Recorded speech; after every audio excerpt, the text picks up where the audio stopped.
গাঁজা খায়া শুয়া থাকি কটকার চালা হাই রে মুনিয়া মাঝি দাদার নৌকা পাহাড় দিয়া যায়। এই ব্যক্তিকে দেখছেন, মনে হয় তিনি যেন ভাজা মাছ উল্টিয়ে খেতে জানেন না, অথচ তিনি যে কাঁটাও ছাড়ে না সেই তথ্য দিচ্ছি।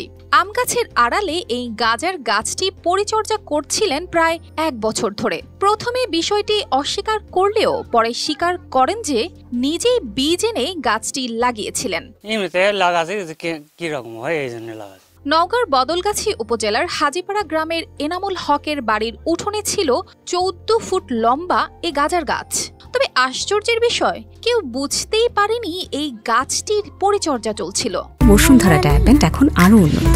এই হট এয়ার থ্রো টপশিট দ্রুত শোষণ করে সোনামণিকে দেয় কোমল অনুভূতি। এই মাত্র শুনলাম যে এখানে গাজার গাছ সহ ধরা পড়ছে, তো এসে দেখি যে অ্যাকচুয়ালি আমি গাজার গাছ চিনিও না এবং জানিও না। আপনাদের তদন্তের সাপেক্ষে আমি দেখলাম যে এটা একটা গাজার গাছ।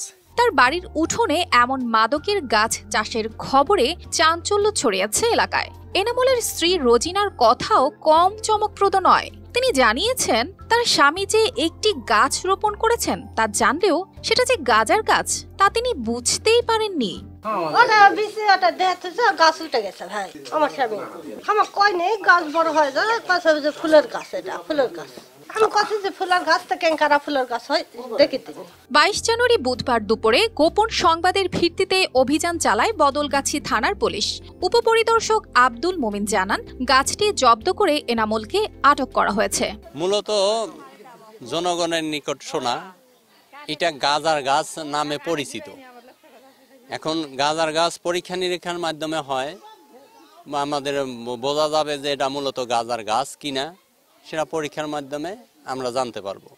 তবে জনগণ যেহেতু বলছে এবং গন্ধ আছে গাজার পাতার মতো, তাতে আমরা অনুমান করে নিচ্ছি এটা গাজার গাছ। স্থানীয়রা বলছেন তারা দীর্ঘদিন ধরে এই বাড়িতে আসা যাওয়া করতেন, কিন্তু এই গাছ যে গাজার গাছ তা তাদের কখনো মনে হয়নি। তারা এনামুলের দৃষ্টান্তমূলক শাস্তির দাবি তুলেছেন। দেখিনি বাবা, আজকে দেখছি গাজার গাছ এরকম, এরপর দেখেছি আমরা মনে করি গান্দা ফুলের গাছ, গান্দা ফুলের গাছ গাজার গাছ হয় সেটা আমরা জানি না বাবা।